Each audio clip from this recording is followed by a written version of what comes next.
നടക്കുന്നതെന്നാണ്. 16 വയസ്സ് തൊട്ട് കുട്ടികൾക്ക് വിവാഹമാല ആലോചന തുടങ്ങിയാണ്. എന്തിനെ? നിങ്ങൾ വിവാഹം നടത്തി കൊടുക്കാൻ നിങ്ങളെന്താ പിമ്പാണോ? മാമാപ്പണിയാണോ നടത്തുന്നത്? ആ കുട്ടികളെ പഠിപ്പിക്കാൻ നിവൃത്തിയില്ലാതെ, ആരും കൊടുക്കാൻ നിവൃത്തിയില്ലാതെ അമ്മയും അച്ഛനെ അവിടെ കൊണ്ടുവന്ന് വിട്ടാൽ അതുങ്ങളെ പഠിപ്പിച്ച് അതുങ്ങളെ ഒരു വഴിക്കാക്കിയിട്ട് നിങ്ങളൊരു എമൗണ്ട് ചോദിക്കും, കുഴപ്പമില്ല. പക്ഷെ ഇങ്ങനെ എന്തിനു ദ്രോഹിക്കണം? മനുഷ്യന് ആത്യന്തികമായിട്ട് വേണ്ടത് ആഹാരമല്ലേ, അത് നിങ്ങൾ നിഷേധിക്കുന്നത് എങ്ങനെയാണ്? മൗലികമായ അവകാശങ്ങൾ നിഷേധിച്ചുകൊണ്ട് ഒരു വൃത്തികെട്ട സ്ഥാപനം അവിടെ നടക്കുന്നുണ്ടെങ്കിൽ അതിനെതിരെ സംസാരിക്കുമ്പോൾ ഞങ്ങളെ പ്രതികൂട്ടി നിർത്തുന്നത് നിങ്ങൾ എന്തിനാണ്? ഹായ്, വാസ്തവത്തിൽ എങ്ങനെ ഇത് പറയേണ്ടതെന്ന് അറിയത്തില്ല. നമ്മൾ ചില സമയത്ത് ഭയങ്കര ഇമോഷണൽ ആയി പോകും. ഒന്നാമത്തെ കാര്യം, നമുക്ക് ഇങ്ങനെയുള്ള കാര്യങ്ങളൊന്നും കേട്ട് ശീലമില്ല. ഇത്രയധികം ക്രൂവൽറ്റി ഒന്നും ഞാൻ എൻ്റെ ലൈഫ് ടൈമിൽ എക്സ്പീരിയൻസ് ചെയ്തിട്ടില്ല. ഒരു കുട്ടികൾ വിളിച്ച് പറയുന്നത് കേൾക്കുമ്പോൾ ഭയങ്കര മനപ്രയാസമുണ്ട്. ഇത് ഓവർകം ചെയ്യുക എന്നുള്ളതും ഒരു വലിയ ടാസ്ക്കാണ്. എല്ലാവരും വിചാരിക്കുന്നത് എനിക്ക് ഭയങ്കര ബോൾഡാണ്. ഇതൊക്കെ കേൾക്കുമ്പോൾ നമ്മൾ ഓക്കെ ഒന്നല്ല, നമ്മളും മെൻ്റലി ഡിസ്ട്രാക്റ്റ് ആക്കുന്ന ഒരു കാര്യം തന്നെയാണ് ഉദയഗിരിജ വിഷയം. പലരും ചോദിക്കുന്ന ഒരു ചോദ്യമാണ്, എന്താണ് അവരെ ഇങ്ങനെ പിന്തുടരുന്നത്? പിന്നെ കുറേ കമൻസിൽ സപ്പോർട്ടേഴ്സ് ഗ്രൂപ്പ് വന്ന് ചേരുന്നുണ്ട്. ദയവ് ചെയ്ത് നിങ്ങൾ മനസ്സിലാക്കേണ്ട ഒരു കാര്യം, ഒരു ലാഭവുമില്ല സ്ത്രീയെ എതിർക്കുന്നത് കൊണ്ടോ ആ സ്ഥാപനത്തിനെ എതിർക്കുന്നത് കൊണ്ടോ. നഷ്ടങ്ങളെ വരുള്ളൂ, കേസുകൾ വരാം, ബുദ്ധിമുട്ടുകൾ വരാം, ജീവൻ അപായപ്പെടുത്താം. അതൊരു വലിയ വിങ്ങാണ്. അത് തീർച്ചയായിട്ടും പ്രശ്നമുണ്ടാക്കുന്ന ഒരു വിങ് തന്നെയാണ്. കാരണം അവരാരും സമ്പാദിച്ച പൈസ കൊണ്ടിരിക്കുന്നവരല്ല. മറ്റുള്ളവരുടെ പണം കയ്യിൽ വെച്ചുകൊണ്ടിരിക്കുന്നവർക്ക് അത് ഈസി ആയിട്ട് എടുത്തു കൊടുക്കാൻ പറ്റും. ഈ ഒരു ഇടിക്ക് 25 രൂപയെന്നോ ഒരു വെട്ടിന് ഇത്ര രൂപയെന്നൊക്കെ വാങ്ങിച്ചിട്ട് ഇവിടെ ഗുണ്ടാ ടീമുകൾ അവൈലബിൾ ആണ്. ഒട്ടും സുരക്ഷിതത്വമില്ലാത്ത ഒരു ഇതിൽ നിന്നിട്ടാണ് ഇത് ചെയ്യുന്നത്. മിക്ക യൂട്യൂബേഴ്സും ഇത് ഇഗ്നോർ ചെയ്യുകയും ഇത് കൃത്യമായിട്ട് എടുക്കാത്തതിൻ്റെ കാരണവും ജീവഭയം തന്നെയാണ്. എല്ലാവരും ഇത് ചെയ്യില്ല. റീസൺ അത് തന്നെയാണ്. അവരെത്രത്തോളം ക്രൂവലാണെന്ന് ഓരോരുത്തർ പറയുന്നത് കേൾക്കുമ്പോൾ ചകിതയായി ഇരിക്കുകയാണ്. എനിക്കറിയില്ല ഇതിൻ്റെ ഒരു ബാക്കി പത്രം എന്താകുമെന്നുള്ളത്. ഇതിനു മുമ്പ് അടൂരുള്ള ഒരു വിഷയത്തിൽ ഞാൻ ഇടപെട്ടപ്പോഴും അപമാനിതയാവുകയാണ് ചെയ്തത്. 18 കുട്ടികൾക്ക് വേണ്ടി നിലനിന്നപ്പോൾ ഇപ്പോൾ ഭയമാണ്. കാരണം കുട്ടികൾ പിന്നോട്ട് പിടിച്ചു. അവർക്ക് സാധനം കിട്ടിയാൽ മതി, അവരുടെ മൊബൈലും പൈസയും കിട്ടിയാൽ മതി, മറ്റ് നിങ്ങൾക്ക് എന്ത് സംഭവിക്കുന്നു നമ്മുടെ വിഷയമല്ല എന്ന് ലാസ്റ്റ് പറയുന്ന സ്റ്റേജിലേക്ക് കുഞ്ഞുങ്ങൾ എത്തിയിരുന്നു. എന്നിട്ട് നമ്മൾ അവർക്ക് വേണ്ടി നിലകൊണ്ടു എന്നുള്ളതാണ്. കേസ് വന്നു, ആ കേസ് വാദിക്കേണ്ടി വന്നു, അത് ഞങ്ങൾ ഒറ്റയ്ക്ക് ഫേസ് ചെയ്യേണ്ടി വന്നു. അതേപോലെ ഒരു അവസ്ഥ ഇതിനകത്തും വരാൻ ചാൻസ് ഉള്ളത് കൊണ്ടാണ് സ്റ്റെപ്പ് ബാക്ക് ചെയ്തത്. കൂടുതൽ കുഞ്ഞുങ്ങൾ പലപ്പോഴും അവരും ആകുന്നുണ്ടാവും, എന്താണ് ഇവരിത് സീരിയസ് ആയിട്ട് എടുക്കേണ്ടത്, അധികാരികളിലേക്ക് എത്തിക്കുക എന്നതിനപ്പുറം നേരിട്ടൊരു കേസുമായിട്ട് പോകുന്നതിനോട് എനിക്ക് എൻ്റേതായ ഫിസിക്കൽ ഇഷ്യൂസ് എനിക്കുണ്ട്. 2, അറിയാമല്ലോ, എവിടെ സഞ്ചരിക്കണമെങ്കിൽ ഞാൻ പബ്ലിക് ട്രാൻസ്പോർട്ട് ഉപയോഗിക്കുന്ന വ്യക്തിയല്ല. അപ്പോൾ എനിക്ക് എൻ്റേതായ പരിമിതികളുണ്ട്. ആ പരിമിതികളിൽ നിന്നുകൊണ്ട് എനിക്കിതൊക്കെ ചെയ്യാൻ പറ്റുകയുള്ളൂ. എനിക്ക് വേറെ സപ്പോർട്ടുമില്ല. ഇവരെയൊന്നും പോലെ ഒരു വലിയ എമൗണ്ട് ഒന്നും വരുന്നില്ല. അങ്ങനെ ഒരു പ്രശ്നമുണ്ട്. ഏതായാലും ഇതിനോടനുബന്ധിച്ചിട്ട് CWC യിലുള്ളവരെ കുറച്ച് പേരെ നമ്മൾ കോണ്ടാക്ട് ചെയ്യുമ്പോൾ വളരെ നെഗ്ലക്റ്റ് ചെയ്താണ് അവർ സംസാരിച്ചിട്ടുള്ളത്. അതുകൊണ്ട് തന്നെ സ്റ്റേറ്റ് വിട്ട് സെൻട്രലിലേക്ക് ഇതൊന്ന് എത്തിക്കാൻ വേണ്ടിയിട്ട് ഞാൻ നമ്മുടെ ഡൽഹി മലയാളി അസോസിയേഷൻ്റെ രമ മാഡത്തിനെ കോണ്ടാക്ട് ചെയ്തിരുന്നു. എല്ലാ പിന്തുണയും അവർ പറഞ്ഞിട്ടുണ്ട്. എനിക്ക് പകരം അവർ ഇത് ഇനിഷ്യേറ്റീവ് എടുത്ത് ഈ കേസുമായി മുൻപോട്ട് പോകാൻ തോന്നുന്നു. ഒരു കക്ഷി ഇല്ലാണ്ട് നമുക്ക് കേസ് കൊടുക്കാനൊക്കത്തില്ലല്ലോ. അപ്പം എൻ്റെ ഭാഗം ഞാൻ പറയുന്നത് എന്തെന്ന് പറഞ്ഞു കഴിഞ്ഞാൽ, ഞാൻ പറഞ്ഞല്ലോ, ഇപ്പം തന്നെ ഒരുപാട് വിഷയങ്ങളിൽ ഇടപെട്ടിട്ട് ഞാൻ കക്ഷി ചേരുമ്പോൾ ഞാൻ മാത്രം ബാക്കിയാവുന്ന ഒരു പരിപാടിയുണ്ട്. അതുകൊണ്ട് തന്നെ ഞാൻ ഇതിനകത്തുനിന്ന് ഈ കേസ് പരമായിട്ടുള്ള കാര്യങ്ങളിൽ വാദിയാവാനുള്ള ഒരു മടി എനിക്കുണ്ട്. അത് ഞാൻ തുറന്നു തന്നെ പറയാം. രണ്ടാമത്തെ കാര്യം, നമ്മൾ സമ്പാദിക്കുന്ന പൈസയുടെ നല്ലൊരു ശതമാനം പോകുന്നത് ഇതുപോലുള്ള യാത്രകൾക്കും ഇതേപോലുള്ള കാര്യങ്ങൾക്കുമാണ്. വക്കീൽ എക്സ്പെൻസിനൊക്കെയാണ്, ഫ്രീ ഒന്നും അല്ലല്ലോ ആരും. അപ്പോൾ അതുകൊണ്ട് തന്നെ എൻ്റെ ഫിനാൻഷ്യൽ കണ്ടീഷൻ എനിക്ക് സപ്പോർട്ടീവ് ആകാത്തത് കൊണ്ട് ഞാൻ കുറച്ച് മൗനമായി ഇരിക്കുന്നു എന്നതിനപ്പുറം ഞാൻ പിന്തുടരുക തന്നെ ചെയ്യും. എന്നോട് പറഞ്ഞ കാര്യങ്ങൾ അധികാരികളിൽ എത്തിക്കേണ്ടവർക്ക് എത്തിക്കുകയും ഈ കുട്ടികളുടെ പ്രൊട്ടക്ഷൻ ഉറപ്പാക്കുകയും ഈ കുഞ്ഞുങ്ങൾക്ക് മൊഴി കൊടുക്കാനുള്ള എല്ലാ സാഹചര്യവും ശരിയാക്കി കൊടുക്കുകയും ചെയ്യും. അപ്പോൾ ഇതിനകത്ത് 2 വിഷയങ്ങളാണ് ഞാൻ അവതരിപ്പിക്കാൻ ആഗ്രഹിക്കുന്നത്. അതിൽ ഒരു വീഡിയോ മാത്രമാണ് ഇത്. രണ്ടാമത്തെ വീഡിയോ മറ്റൊരു വീഡിയോ ആയിട്ട് തന്നെ ഇടും. കാരണം ഈ വിഷയത്തിൽ ആ വിഷയം മുങ്ങിപ്പോകരുത് എന്നുള്ളത് കൊണ്ടാണ് അത് സെപ്പറേറ്റ് ചെയ്തിടുന്നത്. അത് അവിടെ ഉള്ള 2 കുഞ്ഞുങ്ങളുടെ അമ്മ തന്ന പരാതി, അതിനകത്താണ് ഏറ്റവും ഇമ്പോർട്ടൻ്റ് ആയിട്ടുള്ള ഒരു ഇതെടുക്കുന്നത്. ഇത് അവിടെയുള്ളൊരു കുഞ്ഞ്, അന്തേവാസിയായിരുന്ന ഒരു കുഞ്ഞ്, +2 കഴിഞ്ഞ ഉടനെ പുറത്തേക്ക് വന്ന് ഇപ്പോഴും പഠിക്കുകയാണ് അവൾ. അപ്പോൾ അവൾ അവിടെ അവൾ മനസ്സിലാക്കിയ കുറച്ച് കാര്യങ്ങൾ എനിക്ക് ഷെയർ ചെയ്ത് തന്നിട്ടുണ്ട്. ആ കാര്യമാണ് ഞാനിവിടെ ഇതിനകത്ത് ചേർത്ത് വയ്ക്കുന്നത്. നിങ്ങളത് കേട്ട് നോക്കുക. അപ്പം ഭീകരമായ സത്യങ്ങൾ അതിനകത്തുണ്ട്. ഫുഡ് അവർ കറക്റ്റ് കൊടുക്കത്തില്ല, ഫുഡ് കിട്ടാറില്ല. ഫുഡിൻ്റെ കാര്യം പറയുകയാണെങ്കിൽ ഒരുപാട് പറയാനുണ്ട്. തലപ്രാന്തെടുക്കും. മനുഷ്യൻ്റെ മൗലികാവകാശങ്ങളാണ് ഈ ആഹാരം, വസ്ത്രം എന്നൊക്കെ. അത് പിടിച്ചു വെച്ചിട്ട്, എൻ്റെ പൊന്നു സ്ത്രീയെ, നിങ്ങൾക്ക് എന്ത് മനസ്സാക്ഷിയാണ്? മനുഷ്യ സ്ത്രീയാണോടി നീ? നിന്നെ ഉണ്ടല്ലോ, തൊഴിലുറപ്പിനൊക്കെ പോകുന്ന പെണ്ണുങ്ങൾ പിടിച്ച് നിന്റെ സാധനത്തിൽ തിരുപ്പൂലം മുളക് പൊടി കലക്കി ഒഴിക്കണം. ശിക്ഷാ നടപടിയാണ് ഗൈസ്. ജയിലുകളിൽ പോലും, അതായത് നമ്മൾ ബ്രിട്ടീഷ് ഭരണകാലത്തുള്ള ജയിലുകളിൽ പോലും നടക്കാത്ത ഭീകരമായ ഒരു ഒരു നയം നടപ്പാക്കലാണ് ഈ സ്ത്രീ നടത്തുന്നത്. അവിടെ അമ്മയും മകളുമായി അമ്പിളി എന്ന് പറയുന്ന ഒരു പെൺകുട്ടിയും അവരുടെ മക്കളും അവിടെ പെട്ടിട്ടുണ്ട്. അതിൽ ആ അമ്പിളിയുടെ മകൾക്കും അമ്പിളിക്കും ഒരേ അനുഭവമാണ്. ചെറിയ മിസ്റ്റേക്കുകൾ കാണിച്ചാൽ അമ്പിളിക്ക് അടി കിട്ടിയതും അമ്പിളിയുടെ മർമ്മത്തേക്ക് ഈ മൂത്രമൊഴിക്കുന്ന ഭാഗത്തേക്ക് മുളക് പൊടി ഇട്ടുകൊടുത്തതും എന്തിനെന്നറിയോ? അവർ മറ്റൊരു സ്ഥലത്തേക്ക് നോക്കിക്കൊണ്ടിരുന്നു. വിഷാദ രോഗമുണ്ട് അവർക്ക്. അപ്പോൾ അവർ നോക്കിക്കൊണ്ടിരുന്നിടത്ത് ആരെങ്കിലും വരികയോ സംസാരിക്കുകയോ ഇവിടുത്തെ കാര്യങ്ങൾ പുറത്തു പോകുമോ എന്നുള്ള ഭയത്തിൽ അവിടെ നോക്കിക്കൊണ്ടിരുന്നു എന്നൊരു കാരണം പറഞ്ഞാണ് അവരെ പിടിച്ച് അവരുടെ മർമ്മത്തേക്ക് ഇതിട്ട് കൊടുത്തതെന്ന് പറയും. ഇതൊന്നും ഞാൻ പറഞ്ഞാലേ, ഞാൻ കണ്ടതുമല്ല. പക്ഷേ കണ്ടവർ, വിറ്റ്നസ് ആയവർ വന്ന് പറയുന്നുണ്ട്. ആകെ മൊത്തം 8 പേരാണ് എനിക്ക് വോയിസ് തന്നിട്ടുള്ളത്. ഇവർ ഓരോരുത്തരുടെയും വോയിസ് ഇടണമെന്ന് എനിക്ക് ഭയങ്കര ആഗ്രഹമുണ്ട്. പക്ഷേ ഇപ്പോൾ എനിക്ക് മുഖം തന്ന കുട്ടി, അതായത് എന്നോട് ഈ കാര്യം പറഞ്ഞ കുട്ടി, സത്യം പറയാം അവളെ പേര് പോലും ഞാൻ ചോദിച്ചിട്ടില്ല. അവളെ നമ്പറും ഡീറ്റെയിലും മാത്രമേ ഞാൻ വെച്ചുള്ളൂ. കാരണം ഞാനും വല്ലാത്തൊരു മന്ദതയിലാണ് ഇതെന്തായി കേൾക്കുന്നതെന്നുള്ളത്. അപ്പോൾ ആ കുട്ടിയുടെ ലൈഫിലേക്ക് കയറി കളിക്കാൻ തുടങ്ങിയിട്ടുണ്ട് ഗിരിജ ആൻറ്റി. അവളുടെ ഹസ്ബൻഡിനെ വിളിക്കുന്നു, അവളുടെ ബന്ധുക്കളെ വിളിക്കുന്നു, ത്രെറ്റ് ചെയ്യുന്നു.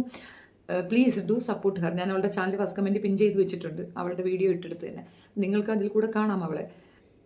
സത്യം തുറന്നു പറയുന്നവർക്കെതിരെ ഇങ്ങനെ ആക്രമണം നടത്തിയാൽ എങ്ങനെയാണ് സത്യം പുറത്തു വരിക? നിങ്ങൾ കമൻസ് ഇടരുതെന്ന് ഞാൻ പറയില്ല, നിങ്ങൾക്ക് മനോഘടനയാണ്. ഇപ്പം എനിക്കും ആദ്യം ഈ ഗിരിജയുടെ ഇഷ്യൂ വന്നപ്പോൾ ഞാൻ അവർക്ക് സപ്പോർട്ട് ചെയ്ത വ്യക്തിയാണ്. കാരണം എൻ്റെ കണ്ണിൽ സ്വന്തം മകളെ കെട്ടിച്ചു കൊടുത്തിരിക്കുന്നു, മകൻ കെട്ടിയിരിക്കുന്നത് അനാഥ കുട്ടി, അങ്ങനെ ഒരുപാട് കാര്യങ്ങളുണ്ട്. അപ്പോൾ ഇതൊക്കെ നമ്മൾ വെച്ച് നോക്കുമ്പം ശരിയാണ്, അവർ വളരെ നല്ല സ്ത്രീ ആയിട്ടാണ് നമുക്ക് മനസ്സിലാകുന്നത്. ഫേസ് സൈക്കോളജി നോക്കുമ്പോൾ കുറച്ച് ഫ്രോഡ് ലുക്ക് ഉണ്ടെങ്കിലും അത് ചിലപ്പോൾ ഓരോരുത്തരുടെ വേ ഓഫ് ഇതായിരിക്കാം എന്നൊക്കെ നമ്മൾ തെറ്റിദ്ധരിച്ചതാണ്. കാര്യം മനസ്സിലാക്കുമ്പോൾ നമ്മൾ തിരുത്തില്ലേ, അതുപോലെ നിങ്ങളും തിരുത്തും. പലരും ചോദിക്കുന്ന ചോദ്യം, കുട്ടികളെ നോക്കുന്നു, അമ്മയെ നോക്കുന്നു, അങ്ങനെ കുറേ കാര്യങ്ങൾ പറയുന്നുണ്ട്. ഓ പ്ലീസ് ഗ്രോ അപ്പ് മാൻ, എന്താ നിങ്ങൾ ഈ പറയുന്നേ? നിങ്ങളുടെ വീട്ടിലേക്ക് ഒരു പെണ്ണിനെ അല്ലെങ്കിൽ നിങ്ങളുടെ സഹോദരിയെ ഒരിടത്ത് കെട്ടിച്ചു കൊടുക്കുകയാണ്. അവൻ ചിലവിന് കൊടുക്കുന്നുണ്ട്, ആഹാരം കൊടുക്കുന്നുണ്ട്, രാത്രിയാകുമ്പോൾ അവൾക്ക് സെക്ഷൽ നീഡ് തീർത്തു കൊടുക്കുന്നുണ്ട്, അവൾക്ക് ഓണർഷിപ്പ് ഉണ്ട്. പക്ഷേ നിരന്തരം കഞ്ചാവ് അടിച്ചിട്ട് വന്ന് അവളെ അടിക്കുകയും അവളെ മർമ്മസ്ഥാനത്ത് മുളക് പൊടിയിലൊക്കെ ഒഴിക്കുകയൊക്കെ ചെയ്യുമ്പോൾ നിങ്ങൾ അവളെ എത്ര നേരം അവിടെ നിർത്തും? ആ കുട്ടികൾ അനാഥരല്ല, അവർക്ക് പേരൻസ് ഉണ്ട്. പക്ഷേ അവർക്ക് ചെലവിന് കൊടുക്കാൻ പറ്റാത്തൊരു സാഹചര്യം ഉള്ളത് കൊണ്ട് അവിടെ നിർത്തിയിരിക്കുകയാണ്. പേരൻസ് ഇല്ലാത്തവരാണെങ്കിലാണ് ഗവൺമെൻറ് കൂടുതൽ അധികാരം എടുക്കുക. അവിടെയാണ് അവൾ ജയിച്ച് നിൽക്കുന്നത്. അവിടെ പേരൻസ്, അവിടെ അധികാരികളുള്ള പേരൻസ് ഉള്ള കുട്ടികളെയാണ് അവർ കൺസിഡർ ചെയ്യുന്നത്. അങ്ങനെയുള്ള കുട്ടികളുടെ പൂർണ്ണാധികാരം ഗവൺമെൻറ്റിൽ പോവില്ല. കാരണം ആ പേരൻസാണ് പിന്നെ അതിൻ്റെ കെയർടേക്കർ. അവരെ ഭീഷണിപ്പെടുത്തി വെച്ചിട്ടാണ് ഈ കുട്ടികളുടെ നേരെ അവരുടെ സൈക്കോസിസം കാണിക്കുന്നത്. ഷീസ് എ സൈക്കോ, പക്കാ സൈക്കോണ സ്ത്രീ. ആഹാരം ഉണ്ടെങ്കിൽ പോലും കൊടുക്കില്ല അത്രേ. എന്തൊക്കെയാണ് കേൾക്കുന്നതെന്ന് പറഞ്ഞാൽ നിങ്ങൾ ഈ വോയിസ് കേട്ടിട്ട് വരൂ. അനാമികയില്ലേ, അവള് ഞങ്ങളുടെ കൂടെ പഠിക്കുവായിരുന്നു, +2 ഞങ്ങളുടെ കൂടെ. അപ്പൊ ആ സമയം ആ ഒക്ടോബറിൽ അവളെ കെട്ടിച്ചു വിട്ടെ. അത് എങ്ങനെയാന്ന് വെച്ചാ, അവളാണെങ്കി രാത്രി ഇങ്ങനെ ഞങ്ങളുടെ അവിടെ ഗ്രില്ല് കൂട്ടുവേ. ഞങ്ങക്ക് ഇങ്ങനെ 6 റൂമാ. അപ്പൊ എല്ലാരും അകത്തായിക്കാരണം 10 മണിയാകുമ്പോ ഗ്രില്ല് കൂട്ടും അവിടത്തെ. ആ മെയിൻ ഗ്രില്ല്, ആ റൂമിൽ നിന്ന് വെളിയിലോട്ട് ഇറങ്ങുന്ന അവിടെ. ആ ഗ്രില്ല് കൂട്ടിട്ട് സ്റ്റാഫ്മാര് കിടക്കാൻ പോകുന്നു. അപ്പോഴാണെങ്കിൽ ഈ ചേട്ടനാണെങ്കിൽ ഇവൾക്കൊരു ഡ്യൂപ്ലിക്കേറ്റ് കീ കൊടുത്ത്, ഡ്യൂപ്ലിക്കേറ്റ് കീ കൊടുത്തായിരുന്നു. അപ്പൊ അവള് എന്നും അത് വെച്ച് ആ ഗ്രില്ല് തുറന്നിട്ട് അങ്ങനെ ഇറങ്ങി ആ ചേട്ടന്റെ റൂമിൽ പോവായിരുന്നു. അങ്ങനെ ഒരു സ്ഥലത്ത് അവിടെ പിടിച്ച് മേഡം എങ്ങാണ്ട് കണ്ട്. പക്ഷെ അവളെ കല്യാണം കഴിക്കാൻ നേരത്ത് അവിടുത്തെ മേഡം ഞങ്ങളുടെ അടുത്ത് വന്ന് പറയുമായിരുന്നു, ഈ വൃത്തികെട്ടവളെയാണല്ലോ ഞാൻ എന്റെ മോന് കല്യാണം കഴിപ്പിച്ചു കൊടുക്കുന്നത്. എന്തൊക്കെയോ ഞങ്ങളുടെ അടുത്ത് വന്ന് പറയുമായിരുന്നു. അവളെ പറ്റി കുറെ മോശമായിട്ട് പറയായിരുന്നു. എനിക്ക് ഇഷ്ടമല്ല അവളെ കൊണ്ട് ഇങ്ങനെ കെട്ടിച്ചു കൊടുക്കാൻ. എന്താ തിരുവനന്തപുരത്ത് ഏറ്റവും വലിയ കഞ്ചാവ് എടുത്ത് അതിലെ പ്രതി അവള്. അപ്പൊ എന്റെ മോനെ കൊണ്ട് അവളെ കെട്ടിച്ചെടുക്കാൻ ഒട്ടും താല്പര്യമില്ല, അങ്ങനെയൊക്കെ ഒത്തിരി പറയുമായിരുന്നു. അങ്ങനെ ഒരുത്തം അവിടുത്തെ മേഡം ഞങ്ങൾക്ക് ഇങ്ങനെയൊക്കെ പറഞ്ഞു, ഇവളങ്ങനെയാണ്, ഇവള് പിച്ചക്കാരിയാ, ഇവളുടെ അച്ഛന് ഇവളെ വേണ്ടെന്ന് പറഞ്ഞെന്ന്. അച്ഛനാണെങ്കിൽ എന്നിട്ട് മേഡത്തിന്റെ കയ്യിൽ നിന്ന് പൈസ ചോദിച്ചത്, അത്രയ്ക്കും പിച്ചക്കാരനാ, ചെറിയ ഡ്രസ്സൊക്കെ ഇട്ടിട്ടാ വന്നേ, അങ്ങനെ ഭയങ്കര മോശമായിട്ട് രീതിയിൽ ഇവളെ പറ്റി പറഞ്ഞു. അത് കഴിഞ്ഞിട്ട് അവള് പിള്ളേരെല്ലാരും കൂടെ അവളെ കളിയാക്കിയായിരുന്നേ. അപ്പൊ ആ ദേഷ്യത്തില് അതൊക്കെ കഴിഞ്ഞ അവിടുത്തെ മേഡത്തിനോടുള്ള ദേഷ്യത്തിൽ അവളും ഉണ്ണീട്ടനും കൂടെ ഇറങ്ങിപ്പോയായിരുന്നു അവിടുന്ന്. ഇറങ്ങിപ്പോയി അവിടുന്ന്, ഇറങ്ങിപ്പോയി. സ്വർണ്ണം അതൊക്കെ എടുത്തിട്ടാ പോയി. എന്നിട്ട് പിന്നെ അടൂർ പോലീസ് സ്റ്റേഷനിൽ അങ്ങനെയൊക്കെ ആയി. പിന്നെ മാഡം അങ്ങനെ പ്രശ്നമൊക്കെ ഇതായിട്ട് കൊണ്ടുവന്നതാ തിരിച്ച് കല്യാണം കഴിഞ്ഞിട്ട് നിങ്ങൾ എവിടെയാണെങ്കിലും പോയിക്കോ ആ എന്നുള്ളതെങ്കിലും ആ നമ്പർ. അമ്മയ്ക്ക് ഒട്ടും താല്പര്യം ഇല്ലായിരുന്നു ഈ ബന്ധമെന്ന് ചുരുക്കം അല്ലേ? ആ ഇല്ലായിരുന്നു. അത് ഉം. ഞങ്ങളടുത്ത് വന്ന് പറഞ്ഞിട്ടുണ്ട് പിള്ളേരുടെ അടുത്ത്. ഉം, ഉം, ഉം. കുട്ടി പുറത്തെങ്ങനെ വന്നു? അത് അവിടുന്ന് ആന്റി അവിടെ സത്യം പറഞ്ഞാൽ അനാഥരാണെന്നൊന്നും അല്ല ആന്റി. അവിടെ അമ്മമാരുള്ള പിള്ളേരും ഉണ്ട്. ഉം, വെക്കേഷൻ ഞങ്ങൾ വീട്ടിൽ പോകും. അങ്ങനെ ആകെ ചുരുക്കം പേര് മാത്രമേ അവർ അനാഥരൊന്നും അല്ല സത്യം പറഞ്ഞാൽ. ഉം, പിന്നെ ഉം, ഞങ്ങളൊക്കെ വീട്ടിൽ പോകുന്ന പിള്ളേരുണ്ട്. വെക്കേഷൻ സമയത്തൊക്കെ വന്ന് അമ്മമാര് വന്ന് കൊണ്ടുപോകും, കാണാൻ വരാം, അങ്ങനെയൊക്കെ ഉണ്ട്. അപ്പൊ ഞങ്ങൾ ഉം, അവിടുന്ന് +2 കഴിഞ്ഞിട്ട് ഞാൻ റിലീസായത്. എന്റെ അമ്മ എന്നെ റിലീസ് ആക്കിക്കൊണ്ട് ഉം. അങ്ങനെ വന്നു. അവര് വെളിയിൽ ഇങ്ങനെ പറയാം ആരും ഇല്ലാത്ത. അപ്പൊ എല്ലാവരും ഇത് കിട്ടാൻ വേണ്ടി അങ്ങനെ പറയും. ഗസ്റ്റ് വരുമ്പോഴും പറയാം അനാഥരാണ് അങ്ങനെ. പക്ഷെ അനാഥരല്ല, അമ്മമാരെല്ലാരും ഉള്ളവരൊക്കെയാ ശരിക്കും. ഉം. പിന്നെ ഇങ്ങനെ ഗസ്റ്റ് അവരടുത്തൊക്കെ അങ്ങനെ പറഞ്ഞ് ഇവരങ്ങ് തിരിച്ച് കുട്ടികളെല്ലാം സേവ് ചെയ്യുന്നതല്ലേ ഏറ്റവും ബെസ്റ്റ്. പക്ഷെ ഇത് അവിടുത്തെ പിള്ളേരൊക്കെ പറയുകയും ചെയ്യും അവിടെ ഭയങ്കര കഷ്ടതയാ, എടി നിങ്ങൾ ഇവിടുന്ന് വെളിയിൽ ഇറങ്ങുമ്പോൾ ഇത് എല്ലാരും അറിയിക്കണം എന്നും പറയും. അവിടെ ഭയങ്കര ജോലി ഇതൊക്കെയാണ്, ഭയങ്കര കഷ്ടമാണ്. ആരുടെ ഈ മൂത്രം ഒഴിക്കുന്ന ഭാഗത്ത് മുള വരച്ച് തേക്കും എന്ന് പറയുന്നതിൽ എന്തെങ്കിലും ആ അർത്ഥമുണ്ടോ? അപ്പൊ ഞാനവിടെ ഇല്ല ആന്റി. ഒരു കൊച്ചിന്റെ മയൂരിയോ അങ്ങനെ കണ്ടു പേര്. എല്ലാം അപ്പൊ ഓരോരോ കുട്ടികളുടെ പുറത്തും ഉണ്ട്, ഒരാളെന്നല്ല. ആ ഇതാണ് ആ അവരുടെ കൊച്ചിന് പണിഷ്മെന്റ് വയ്യാത്ത രീതി. എങ്ങാണ്ട, വയ്യാത്ത കൊച്ചാ. അമ്പിളി എന്ന് പറയുന്ന ഒരു ആന്റിയുടെ കാര്യം പറയുന്നില്ലേ, ഉം. എന്റെ മോളത് മയൂരി. മയൂരിക്കും അത് തന്നെയാണ് ശിക്ഷ, ഉം. അമ്മയ്ക്കും മകൾക്കും അത് തന്നെയാണ് ശിക്ഷ. ഉം. അയ്യോ എന്തുവാ ഈ കേൾക്കുന്നത്? എന്നിട്ട് നിങ്ങൾ ആരും ഇത് എതിർക്കുന്നില്ലയോ? അപ്പൊ ഞാനവിടെ ഇല്ല ആന്റി. ഞാൻ +1 അവിടെ പോയെ. +1 +2 2 വർഷം പഠിച്ച് ഞാൻ ഇറങ്ങി. അതിന് മുമ്പ് പുറത്തു വന്ന എങ്ങാണ്ട് അവിടെ ശേഷം നടന്നു. കംപ്ലൈന്റ് ചെയ്യാൻ പാടില്ലേ മോളെ? ആന്റി ഞങ്ങൾ ഇതുപോലെ CWC പറഞ്ഞിട്ട് ചെയർമാൻ ഇതിനകത്ത് ഒരു ആക്ഷൻ എടുത്തില്ല. ചെയർമാൻ എന്നിട്ട് എന്റെ അമ്മേനെ എന്നെ വിളിച്ചിട്ട് വഴക്ക് പറഞ്ഞു. എന്താ നിങ്ങൾക്ക് പറയാനുള്ള അധികാരമില്ല, നിങ്ങൾ അവിടെ ഫ്രീ ആയിട്ടല്ലേ നിർത്തി പഠിക്കുന്നത്, അവിടുത്തെ മേഡം എന്നിവരുടെ കാര്യം നോക്കി ഇവർ ഇത്രയും വളർത്തുന്നത്, ആരാ ഈ നിങ്ങൾക്ക് CWC chairman? Chairman Rajeev sir. രാജീവോ? എന്നിട്ട് എന്നിട്ട് എന്റെ അമ്മേനൊക്കെ ഒത്തിരി വഴക്ക് പറഞ്ഞു. നിങ്ങളൊരു ഫണ്ട് നൽകും അവിടെ കൊടുക്കുന്നില്ലല്ലോ, ഫ്രീ ആയിട്ടല്ലേ നിങ്ങളെ മോളെ പഠിക്കുന്നത്, നിങ്ങൾക്ക് ഇത് പറയാനുള്ള ഒരു അധികാരമില്ല. എന്നാ പിന്നെ എന്റെ അമ്മേനെ അയാളുടെ ഒത്തിരി വഴക്ക് പറഞ്ഞു. സുനായ്ക്കകത്ത് മുളക് പൊടി ഒഴിച്ച് തേക്കാൻ പറ. ഫ്രീ ആയിട്ടാണെങ്കിൽ അയാൾക്ക് ഞാൻ ഫ്രീ ആയിട്ട് ഞാൻ ചാപ്പാട് കൊടുക്കാം, അയാൾ തയ്യാറാണോ എന്ന് ചോദിച്ചാൽ അയാളുടെ സാമാനത്തിൽ കുറച്ച് മുളക് പൊടി കലക്കി ഒഴിച്ചു കൊടുക്കട്ടെ. ഭയങ്കര ഞങ്ങൾ പോയി പറഞ്ഞു കൊടുത്തത്. എന്റെ അമ്മേനെ ഒത്തിരി വഴക്ക് പറഞ്ഞു. ഈ ഇടയ്ക്ക് ഞങ്ങൾ പോയപ്പോൾ വഴക്ക് പറഞ്ഞു, നിങ്ങൾ ഫണ്ടൊന്നും നൽകുന്നില്ലല്ലോ, പിന്നെ നിങ്ങൾക്ക് ഇത് പറയാനുള്ള അധികാരമില്ലെന്ന് ഒത്തിരി വഴക്ക് പറഞ്ഞു. ഭയങ്കര ശബ്ദത്തിലാണ് വഴക്ക് പറഞ്ഞു. ഓ, ഒന്നും പറയാനില്ല എന്റെ പൊന്നു കുട്ടി, അതുകൊണ്ട് ഇതൊക്കെ ഒന്നും കേൾക്കുന്ന പറയാൻ പറ്റില്ല ആന്റി. അടുത്ത പിള്ളേരൊക്കെ കരയും ചില സമയത്ത്. എന്നിട്ട് പറയും എങ്ങനെയെങ്കിലും ഇതൊക്കെ വെളിയിൽ അറിയിച്ചു, എങ്ങനെയെങ്കിലും ഇവിടുന്ന് ഞങ്ങൾ ഇറക്കണം കൂടി, എല്ലാരും പറയും. ഈ ആന്റി ചെയർമാൻ പിന്നെ ഒരു ആരാ മുട്ടയല്ലേ, പറഞ്ഞെന്ന് തല പറയണ്ട. മുട്ടയടിച്ച ഒരാളല്ലേ? ആ അയാൾ ആന്റി സസ്പെൻഡഡ് തന്നെ ആയിട്ടുണ്ട് എന്റെ പേര് പത്തനംതിട്ട. പറയണ്ട, എന്റെ അല്ല, പേര് അറിയണ്ട, പക്ഷെ ഞാൻ കാര്യങ്ങളൊക്കെ പറഞ്ഞു. ആന്റിനെ വിശ്വാസം അതുകൊണ്ടെല്ലാം പറഞ്ഞു. കൊള്ളാം എന്തായാലും. ശരി മോളെ. പിന്നെ എന്താ ആന്റി, 10 രൂപയുടെ സോപ്പാട്ടോ അവിടെ കൊടുക്കുന്നേ. 10 രൂപയുടെ സോപ്പ് അതും നടുക്കുന്ന മുറിച്ച് 2 പേർക്ക് വെച്ച് അങ്ങനെ. ആ ചെറിയ സോപ്പ് അത് 15 ദിവസം ഉപയോഗിക്കണം, 2 പേര് മുറിച്ച് ഉപയോഗിക്കണം. ഭയങ്കര ദാരിദ്ര്യം പോലെ ആന്റി. അവർക്ക് അത്രയും പൈസ കിട്ടുന്നുണ്ടെങ്കിൽ അവർ ഞങ്ങൾക്ക് ഒന്നും ചെയ്തു തരുന്നില്ല ആന്റി. അതിൽ 1 രൂപയുടെ ഷാമ്പു 2 പേര് അത് പാതി എടുക്കണം. എങ്ങനെയാ ആന്റി അതൊക്കെ അങ്ങനെ ചെയ്യുന്നത്? അതും കൂടെ ഫുഡിന്റെ കാര്യമാണ്. ഫുഡാണെങ്കിൽ മര്യാദയ്ക്ക് പോലും കിട്ടുന്നില്ല ആന്റി. അത്രയും പൈസ കിട്ടണേ അവർ അവരുടെ കാര്യം മാത്രമേ നോക്കുന്നുള്ളൂ, പിള്ളേരെ ഒരു കാര്യം നോക്കത്തില്ല. അത് പറഞ്ഞത് ശരിയാ. ഈ ഇന്റർവ്യൂ അങ്ങനെയൊക്കെ വരുമ്പോ പിള്ളേരുടെ അടുത്ത് അവിടെയൊക്കെ ഫുള്ള് നീറ്റാക്കും. അപ്പൊ ഞങ്ങൾ എന്തെങ്കിലും ആരോടെങ്കിലും പറയാതിരിക്കാൻ വേണ്ടി അവരാണെങ്കിൽ വന്ന് നോക്ക് എന്തെങ്കിലും പറയുന്നുണ്ട്. ഗസ്റ്റ് വന്നാൽ തന്നെ ഞങ്ങൾ സംസാരിക്കുമ്പോൾ നോക്ക് എന്തെങ്കിലും പറയുന്നുണ്ട്. ഞങ്ങൾ സ്കൂളിലെ ടീച്ചർമാരോടൊക്കെ ഇത് പറഞ്ഞിട്ടുണ്ട്. ടീച്ചർമാരൊക്കെ കണ്ടിട്ട് കരഞ്ഞിട്ടുണ്ട് ഞങ്ങളുടെ അവസ്ഥയായിട്ട്. ടീച്ചർമാർ തന്നെ എങ്ങനെയെങ്കിലും പഠിക്കാനല്ലേ, കാര്യമില്ല പറഞ്ഞു. ഒന്നും പറയാനില്ല, നിങ്ങൾ തന്നെ തീരുമാനിക്കുക. ഇത് ഞാൻ യൂട്യൂബേഴ്സിൻ്റെ അടുത്ത് പറയുന്നതാണ്. ഞാനൊരു സ്ട്രൈക്ക് ഒന്നും തരത്തില്ല. നിങ്ങൾ ദയവ് ചെയ്തിട്ട് നിങ്ങൾ മാക്സിമം ഇത് സ്പ്രെഡ് ചെയ്യൂ. അധികാരികൾ സ്വമേധയാ കേസെടുക്കുന്നിടത്ത് ഞങ്ങൾക്ക് ചിലവ് കുറഞ്ഞിരിക്കും. ഇതിൽ നിന്ന് പിന്മാറുമെന്നല്ല പറയുന്നത്. ഇതിൻ്റെ എക്സ്പെൻസ് മീറ്റ് ചെയ്യാനുള്ളൊരു സാമ്പത്തിക സ്ഥിതി എനിക്കില്ല, അതുകൊണ്ട് പറയുന്നതാണ്, വളരെ ഓപ്പണായി പറയുന്നതാണ്. അല്ലെങ്കിൽ ഇതുമായിട്ട് മുൻപോട്ട് ഇറങ്ങണമെന്ന് ഭയങ്കര ആഗ്രഹമുണ്ട്. നിങ്ങൾ ദയവ് ചെയ്ത് സപ്പോർട്ട് ചെയ്യൂ. നമ്മളാൽ കഴിയുന്നത് ഒരു വാക്കാണ്. ഒരു പക്ഷേ എൻ്റെ വീഡിയോ കാണാത്ത 10 പേരുണ്ടെങ്കിൽ അവർക്കിലേക്ക് ഇത് എത്തിച്ചേർന്നാൽ, ആരെങ്കിലും ഇനിഷ്യേറ്റീവ് എടുത്താൽ ഈ സ്ഥാപനം അവിടെ നടക്കാൻ പാടില്ല. അതിന് മറ്റൊരു അധികാരി ഉണ്ടാകണം. ഈ സ്ത്രീയുടെ കയ്യിൽ ആ സ്ഥാപനം കൊടുക്കാൻ പാടില്ല. വളരെ വലിയ നീതി നിഷേധമാണ് അവിടെ നടക്കുന്നത്. ആ മക്കൾ കരഞ്ഞ് നിലവിളിച്ച് പഠിത്തം തീരുന്നവരെ സഹിക്കട്ടെ എന്ന് പറഞ്ഞുകൊണ്ട് നിൽക്കുന്നു. ടീച്ചറോട് പറഞ്ഞപ്പോൾ പോലും അവരതിനൊരു ഇനിഷ്യേറ്റീവ് എടുത്തിട്ടില്ല. സ്കൂൾ തലങ്ങളിൽ കുട്ടി കംപ്ലൈന്റ് ചെയ്തിട്ടില്ല. ഇത് അന്വേഷണ വിധേയമാക്കണം കർശനമായി. ആരൊക്കെ ആ കുട്ടികളുടെ വിഷമം കേട്ടിട്ട് അതിനെതിരെ ആക്ഷൻ എടുക്കാത്ത ആരൊക്കെയുണ്ടോ അവരൊക്കെ ഈക്വലി കുറ്റവാളികളാണ്, ക്രിമിനലുകളാണ്.